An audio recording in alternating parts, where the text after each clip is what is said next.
నెల్లూరు జిల్లా సీతారామపురం మండలం ఘటిక సిద్ధేశ్వరంలో శుక్ర, శని, ఆదివారాల్లో నూతన యంత్ర విగ్రహ ప్రతిష్ఠ మహోత్సవ కార్యక్రమం నిర్వహిస్తున్నట్లు శ్రీరామ్ మహేష్ పేర్కొన్నారు. అందులో భాగంగా శుక్రవారం సీతారామపురం నుంచి సిద్ధేశ్వరం ఆలయం వరకు యువకులు ర్యాలీగా పూజా వస్తువులు తెచ్చారని, శనివారం హోమం, ప్రత్యేక పూజా కార్యక్రమాలు నిర్వహించబడతామని, ఆదివారం విగ్రహ ప్రతిష్ఠ మహోత్సవాలు నిర్వహించబడతాయని తెలిపారు. ఈ 3 రోజులు ఘటిక సిద్ధేశ్వరం ఆలయంలో జరుగు ప్రత్యేక పూజా కార్యక్రమాలకు భక్తులు అధిక సంఖ్యలో పాల్గొని కార్యక్రమాన్ని జయప్రదం చేయాలని కోరారు. భక్తులకు బస్సు సౌకర్యం కూడా కల్పించామని అన్నారు.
అయితే అసలు ఆ జనంలో ఇట్లాంటప్పుడే పోవాలా, అయితే అన్ని దర్శనం సరిగ్గా కావు. జనాలు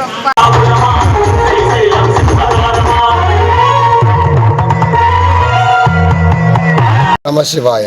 నెల్లూరు జిల్లా ఘటిక సిద్ధేశ్వర ఆలయంలో ఈ నెల 8, 9, 10 అనగా శుక్రవారము, శనివారం, ఆదివారము ప్రతిష్టా కార్యక్రమాలు, నంది, అగస్తేశ్వర శివలింగము ఆ కార్యక్రమాలు జరుగుతున్నవి. ఆ కార్యక్రమాలకు సంబంధించి ఈరోజు బైక్ ర్యాలీతో యువకులందరూ వచ్చి దేవుళ్ళకి సంబంధించిన వస్తువులన్నీ తీసుకొని వచ్చినారు. ఈరోజు నాంది కార్యక్రమం జరిగింది.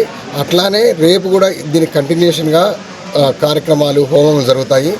ఆదివారము ప్రతిష్టా కార్యక్రమం జరుగుతుంది, శిఖర ప్రతిష్టాపన జరుగుతుంది. కాబట్టి అందరూ ఈ దేవస్థానం ఆలయ కమిటీ వారు, దేవస్థాన భక్తులు, మన మండలము, తాలూకాకు సంబంధించిన అందరూ రావాల్సిందిగా ప్రార్థిస్తున్నాము. సిద్ధేశ్వరానికి బస్సు సౌకర్యం కూడా ఉన్నది. దాన్ని ఉపయోగించుకొని ఈ కార్యక్రమాలు జయప్రదం చేయవలసిందిగా కోరుచున్నాము. భక్త మహాశైల విజ్ఞప్తి. దేవమ్మ చెరువు మండలం వేయించేసినటువంటి శ్రీ ఘటిక సిద్ధేశ్వర స్వామి వారి యొక్క దేవస్థానమునందు ప్రయాణిక దీక్షా పురస్సరంగా అన్యోన్య బ్రాహ్మణ సహాయం చేత కమిటీ యొక్క సభ్యులు, దేవాలయ అధ్యక్షులు, ప్రెసిడెంట్ గారు, చైర్మన్ గారు, పాలక మండలి తరపున మన ఘటిక సిద్ధేశ్వర స్వామి వారి యొక్క దేవస్థానం నందు 3 రోజుల పాటు యంత్ర విగ్రహ ప్రతిష్టా మహోత్సవ కార్యక్రమం జరుగుతూ ఉన్నది. నూతన శివాలయము, బాణలింగం, స్వామివారి యొక్క యంత్రస్థాపన, అట్లాగే 4 శిఖరములు ఆ యంత్రస్థాపన, ఇవన్నీ కూడా అగస్త్యేశ్వర స్వామి వారిని నూతనంగా మనం ప్రతిష్టాపన చేసుకోవడం అనేటువంటిది జరుగుతూ ఉన్నది. ఈ రోజున ఉదయం ప్రాతకాలమున గోపూజతో ప్రారంభమయ్యి, అట్లాగే దేవాలయం చుట్టూ భక్తాదులందరితో కూడా ప్రదక్షిణమంతా కూడా చేసుకొని ఆ తదుపరి విఘ్నేశ్వర పూజ, సంకల్పము, స్వస్తి పుణ్యాహవాచనము, షోడశ మాతృకా పూజ, సప్తమాతృకా పూజ, దీక్షా కంకణ ధారణ, అట్లాగే పంచగవ్య ప్రాసన, ఇంతవరకు కార్యక్రమాలన్నీ కూడా పూర్తయినాయి. మరి యొక్క 10 నిమిషముల్లో యాగశాల ప్రవేశము, అఖండ దీపస్థాపన, ప్రధాన వేదిక కలశ స్థాపన, పూజా కార్యక్రమం జరుగుతుంది. ఈరోజు శుక్రవారం, ఈరోజు సాయంత్రం అగ్ని ప్రతిష్టాపన, అగ్ని మదనం చేస్తూ చక్క రాపడి ద్వారా అగ్నిహోత్రుని ఆవిర్భావం చెందుతాం. అట్లాగే తీసుకున్నటువంటి అగ్నిహోత్రం ద్వారా వాస్తు హోమం, వాస్తు పర్యజ్ఞీకరణం, అట్లాగే అంకురారోపణ, పుట్ట బంగారం అని చెప్పి పుట్టమట్టిని తీసుకొని వచ్చి అంకురారోపణ కార్యక్రమాన్ని చేస్తాం. శుక్రవారం రోజు రాత్రి 9 గంటలకు మహామంగళహారతి మంత్రపుష్పములతో కార్యక్రమాలన్నీ కూడా పూర్తి అవుతాయి.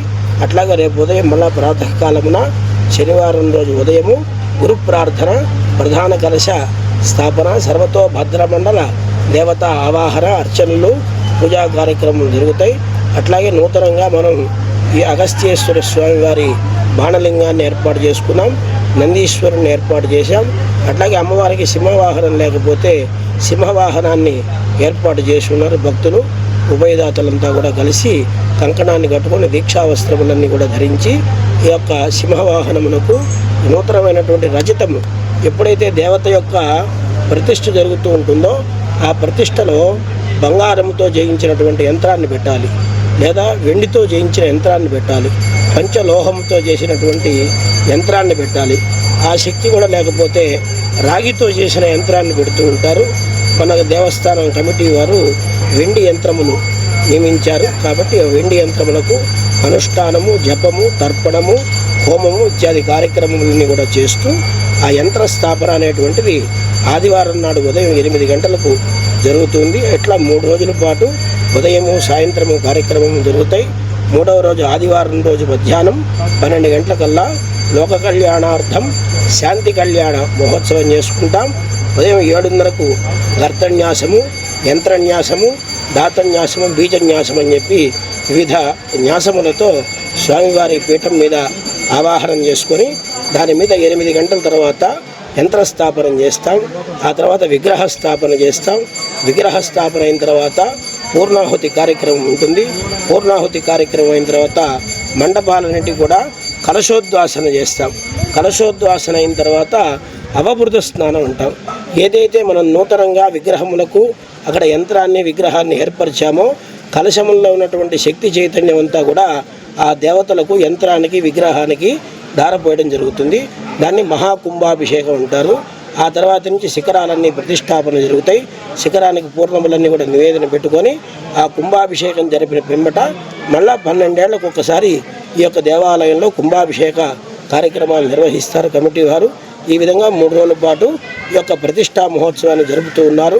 కావున దేవమ్మ చెరువు గుట్టిక సిద్ధేశ్వర స్వామివారి యొక్క నూతన అగస్త్యేశ్వర స్వామి, నందీశ్వర, సింహవాహన, శిఖరములు, యంత్రస్థాపన ప్రతిష్టా కార్యక్రమంలో శుక్రవారము, శనివారము, ఆదివారము 3 రోజులు జరుగు ఇటువంటి కార్యక్రమంలో 50 మంది భక్తాదులందరూ కూడా పాల్గొని స్వామి అమ్మవార్ల తీర్థ ప్రసాదములు స్వీకరించి ఇష్టకామేశ్వరి అమ్మవారి యొక్క అనుగ్రహ కృపకు పాత్రలు కావలసిందిగా కోరుతున్నాం.